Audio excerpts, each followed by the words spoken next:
Donc je passe la parole à monsieur. Je suis très flatté d'avoir été invité. Je remercie Monsieur le Président de m'avoir fait l'honneur de m'inviter parmi vous aujourd'hui pour vous présenter l'exemple français. Donc vous allez le comprendre, l'association Construire Acier est un petit peu atypique dans le paysage des associations de promotion européennes.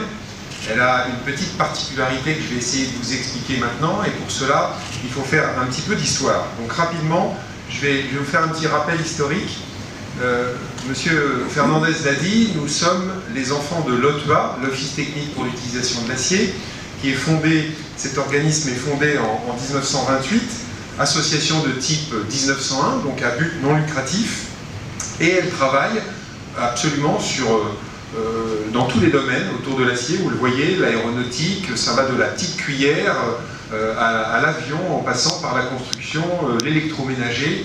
Énormément de travaux sont commencés dans ces années-là, à une période, je l'ai mis sur la slide, où la filière est absolument rayonnante. On est dans les années 30, c'est des belles années pour les Français à ce moment-là.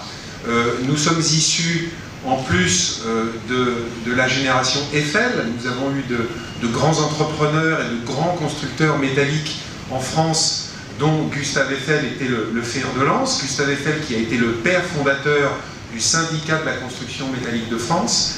Et donc, voilà, à cette époque en France, l'acier est partout, il faut le dire, l'acier est partout. Je vous ai mis une photo très intéressante que j'ai retrouvée dans une très très vieille archive, parce que nous conservons les archives depuis 1928. Vous voyez que ça nous prend pas mal de mètres cubes.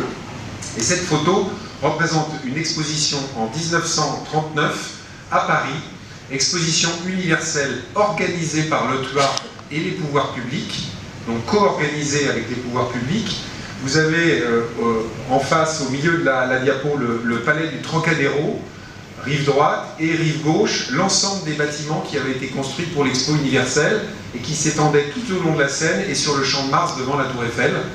Et parmi ces bâtiments, il y en avait à peu près une centaine, il y avait 85 bâtiments métalliques. Voilà, donc vous voyez, l'acier était partout et omniprésent, et l'OTEA a commencé ses travaux à cette époque. Et puis, malheureusement, la Deuxième Guerre mondiale arrive assez vite, à la fin des années 30, et porte un coup d'arrêt brutal aux travaux de l'OTEA, au moins pour la période 39-44. Voilà. Donc l'OTEA n'est pas dissoute, elle continue à travailler, mais elle n'a plus de moyens. La guerre est partout en Europe, et il faut plutôt penser à se protéger, à essayer de reconquérir le pays avec les bonnes volontés. À la même époque, donc à la sortie de la guerre, vers les débuts des milieu des années 40, donc c'est la victoire, il faut reconstruire le pays. Ouais, encore une fois, je vous ai mis une photo d'archive. Ça, c'est une base aérienne française qui a été fortement bombardée par nos amis alliés, qui ont provoqué beaucoup de dégâts, mais qui nous ont quand même sauvé la mise. Donc on les remercie encore une fois. Et à partir de 1945, eh bien, il y a de grands ingénieurs, en l'occurrence un certain monsieur Fraissinet, qui a mis au point une technique très particulière de précontrainte de cette pâte qu'on travaille déjà depuis de nombreuses années, que les scientifiques essayent de faire fonctionner depuis de nombreuses années, qui est le béton. Et à partir de 1945, la précontrainte fonctionne plutôt pas trop mal. Et du coup, on s'y intéresse, les pouvoirs publics s'y intéressent, les architectes s'y intéressent. Il y a donc une conjonction entre le besoin de reconstruire le pays et donc la mobilisation des masses de production d'acier, parce que les usines sidérurgiques elles aussi ont été bombardées, donc il faut reconstruire l'outil sidérurgique. Et le peu d'acier qu'on peut produire à ce moment-là est consacré surtout à rétablir les voies maritimes, les voies fluviales et les grands ponts, les grandes usines. Bon. Donc cette conjonction de phénomènes fait que l'OTEA s'endort un peu sur sa technique.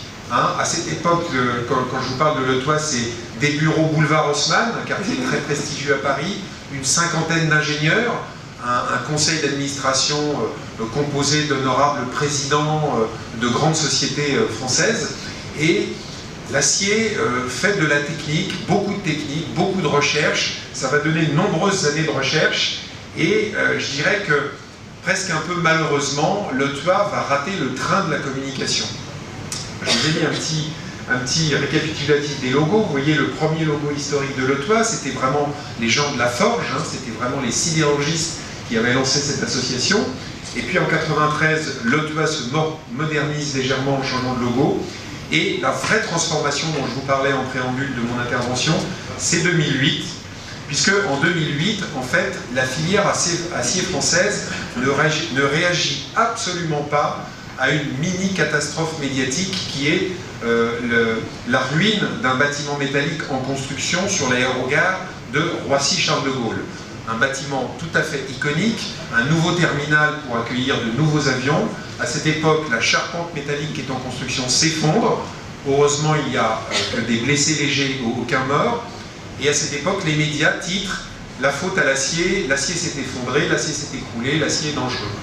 Il y a eu un rapport d'expertise très long qui a été fait pour finalement se rendre compte que c'était les piliers de béton qui avaient